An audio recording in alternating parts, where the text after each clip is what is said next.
Awal sebelum saya main Bigo itu di bulan Juli 2017 dan saya itu bertemu dengan teman saya dan akhirnya saya tuh menjadi sahabat dengan dia dan akhirnya diperkenalkan Bigo sama dia.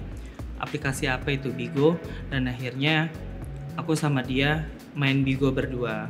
Pada saat itulah aku mengenal Bigo. Sebelum itu juga di Bigo itu aku tuh kerja di salah satu minimarket dan pada saat itu aku bekerja 2 tahun di situ untuk menghidupi keluarga aku juga karena aku ini adalah anak pertama dan aku ini juga bisa dibilang membiayai adik-adik yang masih sekolah seperti itu. Dan aku merintis karir akhirnya di Bigo Live Indonesia seperti itu. Pertama saya main Bigo itu saya tuh masih bingung gitu loh, Bigo ini apa sih dan aku harus kayak gimana sih supaya aku tuh bisa berkarir di sini gitu. Dan akhirnya pada saat itu aku mencoba-coba Bigo dengan konten komedi dan akhirnya aku bisa gitu, dan akhirnya aku ya menerima gaji dari terkecil hingga akhirnya besar, dan itu tuh butuh fase yang sangat lama dari awal step by step untuk gaji aku seperti itu. Aku sempat diremehkan, aku dikatain, dikucilkan karena aku aneh gitu. Kenapa kamu tuh melakukan hal itu dan untuk apa gitu. Dan alasan saya untuk mendapatkan uang dan untuk mendapatkan karir yang bagus. Dan saya tuh sangat susah sekali yang namanya tuh bikin mereka mengerti, apalagi satu keluarga saya, karena konten saya itu kemayu dan agak sedikit menyimpang kalau saya bilang. Tapi aku menjelaskan kepada mereka kalau ini tuh hanya sekedar konten dan sekedar bekerja gitu.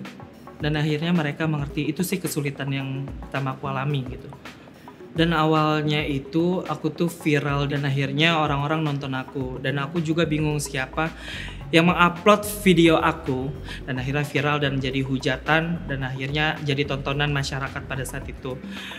Dan untuk menanggapi haters pada saat itu aku cukup bingung karena orang tua dan keluarga aku juga sempat tahu, dan akhirnya juga aku ditegur dan aku di situ sangat sedih sekali. Tapi aku harus tetap yang namanya tuh nggak boleh sedih gitu. Ini tuh nggak salah, kalau ini tuh bisa menjadi ladang aku untuk lebih sukses lagi di karir aku gitu. Jadi aku menanggapi haters itu biasa aja dan akhirnya aku bisa seperti ini gitu. Aku pikir aku nggak akan bisa karena aku awalnya itu adalah pegawai minimarket seperti itu. Harapan aku untuk kedepannya di Bigo Live Indonesia ini, aku sebenarnya masih bisa terus bertahan di Bigo Live Indonesia. Aku ingin lebih sukses lagi, aku ingin lebih maju lagi, dan aku tuh ingin melihatkan kepada masyarakat semuanya kalau aku tuh memang mempunyai jiwa seni gitu loh, yang aku pikir aku tuh bisa gitu untuk menghibur masyarakat di rumah dengan konten aku, dan aku ingin sekali lebih dari ini. Pesan aku untuk host-host Bigo yang baru merintis karirnya, yang pertama itu harus tetap semangat. Kalau misalkan kalian dihujat, kalian harus tetap yang namanya terus berkarya, tidak berhenti di situ saja. Karena sebenarnya kalau kita menanggapi haters, pasti kalau kita kalah kita akan menyerah begitu. Harus tetap bertahan sih, semangat dan pokoknya melakukan yang terbaik untuk kedepannya tuh, untuk Bigo Live Indonesia. Harapan aku untuk Bigo Gala itu ya mudah-mudahan nanti kedepannya ada Bigo Gala 2021 dan 2000 selanjutnya, dan semakin sukses dan semakin hebat sih gitu.